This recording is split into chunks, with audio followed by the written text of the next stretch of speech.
ये वीडियो आपको इतना मोटिवेट कर देगी, आप अपने जिम्मेदारियों से पीछे कभी नहीं हटोगे। तो आइए शुरू करते हैं। यह बात उस समय की है जब स्वामी विवेकानंद अमेरिका के दौरे पर थे। वह अमेरिका भ्रमण का भरपूर आनंद उठा रहे थे। एक दिन वह ऐसे ही घूमने को निकले हुए थे। घूमते घूमते वह एक पुल के पास पहुंचे और वहां पर लगी बेंच पर बैठ गए। वह अपने आसपास का नजारा देखने लगे। वह जिस पुल पर बैठे थे वहां पर लोगों का आना जाना लगा रहता था।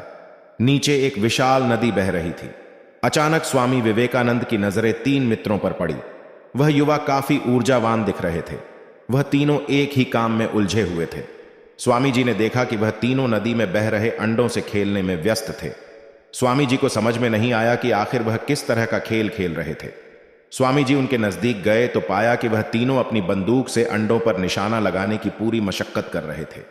जब भी वह तीनों बंदूक से निशाना लगाने की कोशिश करते, उनको विफलता ही हाथ लगती। उन दोस्तों को इसी बात पर बहुत ज्यादा खींच उठ रही थी।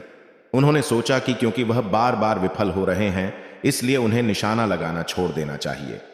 वह निराश होकर लौटने ही वाले थे, लेकिन स्वामी जी ने उनको रोक लिया।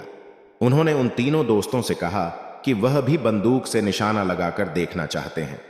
उन दोस्तों ने स्वामी जी को बंदूक हाथ में थमा दी। अब स्वामी विवेकानंद ने अंडों पर निशाना साधा। उनका निशाना एकदम सटीक बैठ गया।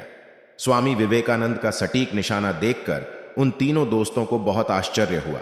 उन्होंने स्वामी विवेकानंद से पूछा कि यही निशाना जब वह लगाने की कोशिश कर रहे थे तो उनसे निशाना बार बार चूक रहा था, और यही निशाना अब आपने लगाया तो आपसे लग भी गया।